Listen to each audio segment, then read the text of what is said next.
తెలంగాణలో పెన్షన్ లబ్ధిదారులకు నిజంగా శుభవార్త రాబోతుందా? ఆసరా లేదా చేయూత పెన్షన్లు ఏప్రిల్ నెల నుండి పెరుగుతాయా? వృద్ధులకు రూ. 4,000, దివ్యాంగులకు రూ. 6,000 అమలవుతుందా? తెలంగాణ ప్రభుత్వం సామాజిక భద్రత పెన్షన్ల పెంపుపై కీలక నిర్ణయం తీసుకునే దిశగా అడుగులు వేస్తుంది. ఇది లక్షలాది వృద్ధులు, దివ్యాంగులు, వితంతువులు, ఒంటరి మహిళలకు ఎదురుచూస్తున్న అంశం. కాంగ్రెస్ ప్రభుత్వం ఎన్నికల ముందు ఇచ్చిన 6 గ్యారంటీల్లో అత్యంత ముఖ్యమైన హామీ అయిన ఈ పింఛన్ల పెంపు అనేది వచ్చే ఆర్థిక సంవత్సరం అంటే ఏప్రిల్ నెల నుండి అమలు చేయాలి అని యోచిస్తున్నట్టు అధికారిక వర్గాలు సమాచారం. ఈ పెంపు ఎప్పుడు అమలవుతుంది? ఎంత పెరుగుతుంది? ప్రభుత్వానికి ఎంత భారం పడబోతుంది? దశల వారీగా పెంచుతారా అనేది ఈ వీడియో ద్వారా తెలుసుకుందాం. కాబట్టి వీడియోను ఎక్కడ కూడా స్కిప్ చేయకుండా పూర్తి వరకు చూడండి. అలాగే వీడియోని ఖచ్చితంగా లైక్ చేయండి. లైక్ చేస్తే ఇలాంటి సమాచారం అందించడానికి నాకు మోటివేట్గా ఉంటుంది. దాంతోపాటు ఛానల్ని సబ్స్క్రైబ్ చేయండి. తెలంగాణలో అధికారంలో ఉన్న కాంగ్రెస్ ప్రభుత్వం ఎన్నికల సమయంలో ప్రకటించిన హామీలను ఒక్కొక్కటిగా అమలు చేస్తుంది. అందులో భాగంగా సామాజిక భద్రత పెన్షన్ల పెంపుపై ఇప్పుడు పూర్తి దృష్టి పెట్టింది. ప్రభుత్వం ప్రస్తుతం చేస్తున్న ఆలోచన ప్రకారం వచ్చే ఆర్థిక సంవత్సరం 2026-27 ప్రారంభం నుండి అంటే 2026 ఏప్రిల్ నెల నుండి పెన్షన్ పెంపు అమలు చేయాలి అని యోచిస్తున్నట్టు తెలుస్తుంది. దీనిపై ఇప్పటికే ఆర్థిక శాఖ అధికారులను కసరత్తు ప్రారంభించారు. ఇది కేవలం రాజకీయ నిర్ణయం కాదు, పూర్తిగా ఆర్థికంగా లెక్క చేయవలసిన కూడిన అంశం. చేయూత గ్యారంటీ మరియు 6 గ్యారంటీల నేపథ్యం.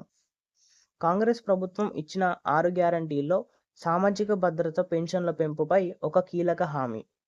ఇప్పటికే చేయూత అనే గ్యారంటీలో భాగంగా రాజీవ్ ఆరోగ్యశ్రీ బీమా పరిమితి పెంచితి, రేషన్ కార్డుల జారీ చేసింది, ఇందిరమ్మ ఇండ్ల మంజూరును ప్రారంభించింది.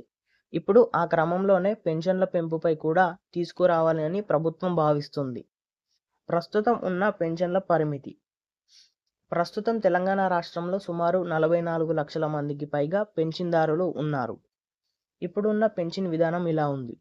వృద్ధులు, వితంతువులు, ఒంటరి మహిళలు, నేతన్నలు, గీతా కార్మికులు, బీడీ కార్మికులు, ఎయిడ్స్ బాధితులు వీరందరికీ నెలకు రూ. 2,016 అందుతున్నాయి. దివ్యాంగులకు రూ. 4,000 అందుతున్నాయి.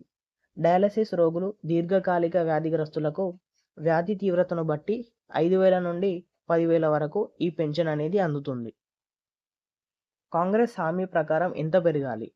ఎన్నికల మేనిఫెస్టోలో ప్రకారం సాధారణ పెన్షన్ రూ. 4,000 చేస్తామని ప్రభుత్వం హామీ ఇచ్చింది. అలాగే దివ్యాంగుల పెన్షన్ రూ. 6,000 పెంచుతామని హామీ ఇచ్చిన విషయం తెలిసిందే. నిత్యావసరాలు, మందులు, వైద్య ఖర్చులను విపరీతంగా పెరిగిన నేపథ్యంలో ఈ పెంపు కూడా చాలా అవసరమని లబ్ధిదారులు డిమాండ్ చేస్తున్నారు. ప్రభుత్వ ఖజానాపై ఎంత భారం? ఇక్కడే అసలు సమస్య మొదలయ్యింది. ప్రస్తుతం ఆర్థిక సంవత్సరం అంటే 2025-26లో పెన్షన్ల కోసం ప్రభుత్వం కేటాయించిన మొత్తం 11,635 కోట్ల రూపాయలు. అయితే హామీ మేరకు అన్ని పెన్షన్లు పెంచితే ఈ మొత్తం దాదాపు 22,000 కోట్ల రూపాయల వరకు చేరే అవకాశం ఉందని తెలుస్తుంది. అంటే దాదాపు రెట్టింపు భారం. అందుకే ప్రభుత్వం ఒకేసారి మొత్తం పెన్షన్ పెంచాలా లేక దశల వారీగా పెంచాలా అనే అంశంపై లెక్కలు వేస్తుంది. దశల వారీ పెంపు ఆలోచన. ఆర్థిక శాఖ పరిశీలిస్తున్న ఆప్షన్లు.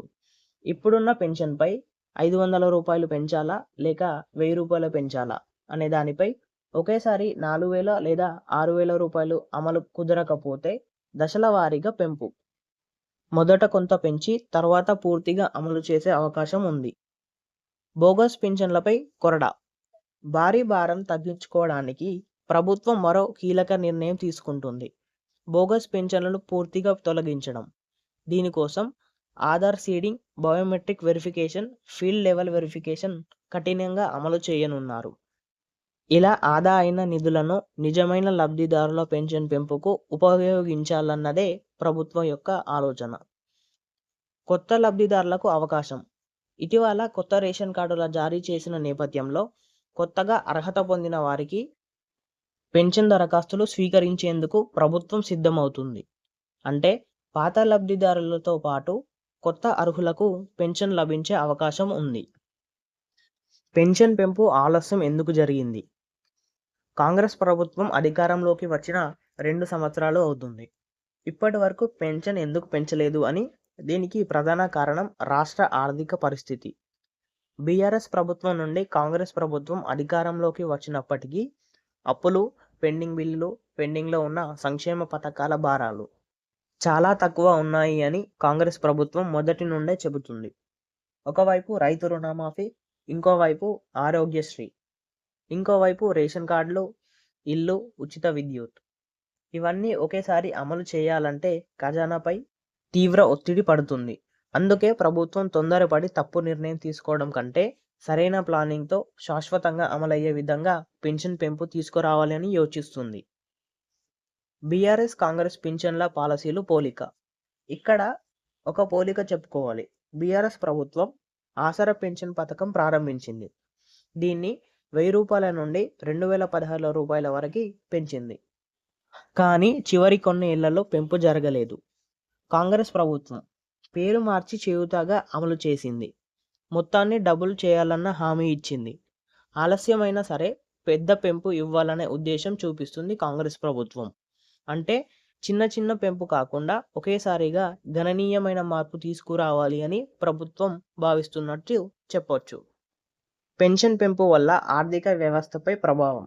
ఈ పెన్షన్ పెంపుపై కేవలం లబ్ధిదారులకు మాత్రమే కాదు, గ్రామీణ ఆర్థిక వ్యవస్థకే పెద్ద బూస్ట్. ఉదాహరణకి ఒక గ్రామంలో 200 మంది పెన్షన్ లబ్ధిదారులు ఉంటే ప్రతి ఒక్కరికి నెల నెల 2000 రూపాయలు పెరిగితే ఆ గ్రామంలో నెలకు 4 లక్షల రూపాయలు అదనపు డబ్బు వస్తుంది. ఈ డబ్బు కిరాణా షాపుల్లో ఖర్చు అవుతుంది, మందు దుకాణంలో ఖర్చు అవుతుంది, స్థానిక వ్యాపారాలకు ఉపయోగపడుతుంది. అంటే పెన్షన్ పెంపు అనేది గ్రామీణ అభివృద్ధితో సమానం. లబ్ధిదారులు ఎప్పుడు ఏం చేయాలి? పెన్షన్ పెంపు రానున్న నేపథ్యంలో లబ్ధిదారులు కొన్ని విషయాల్లో అప్రమత్తంగా ఉండాలి. ఆధార్, బ్యాంకు ఖాతా లింక్ అయిందో లేదో చూసుకోవాలి. మొబైల్ నంబర్ అప్డేట్ చేయాలి. పెన్షన్ స్టేటస్ గ్రామ సచివాలయం లేదా మున్సిపల్ ఆఫీస్లో చెక్ చేయాలి. ఎలాంటి బోగస్ ఎంట్రీలు లేకుండా వివరాలు సరిచూసుకోవాలి. ఇలా ముందుగానే జాగ్రత్తలు తీసుకుంటే పెన్షన్ అమలయ్యే సమయంలో ఎలాంటి సమస్యలు రాకుండా ఉంటాయి. రాజకీయంగా ఈ నిర్ణయానికి ఉన్న ప్రాధాన్యత. ఈ పెన్షన్ పెంపు అనేది కేవలం సంక్షేమ నిర్ణయం మాత్రమే కాదు, ఇది ఒక రాజకీయంగా చాలా కీలకమైన అడుగు.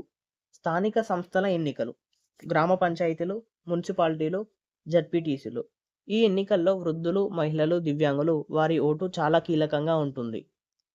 అందుకే ఎన్నికల ముందు పెన్షన్ పెంపు కాంగ్రెస్ ప్రభుత్వానికి రాజకీయంగా కూడా బలంగా చేర్చే అవకాశం ఉంది. ఒకవేళ పెన్షన్ ఆలస్యం అయితే ఏమవుతుంది?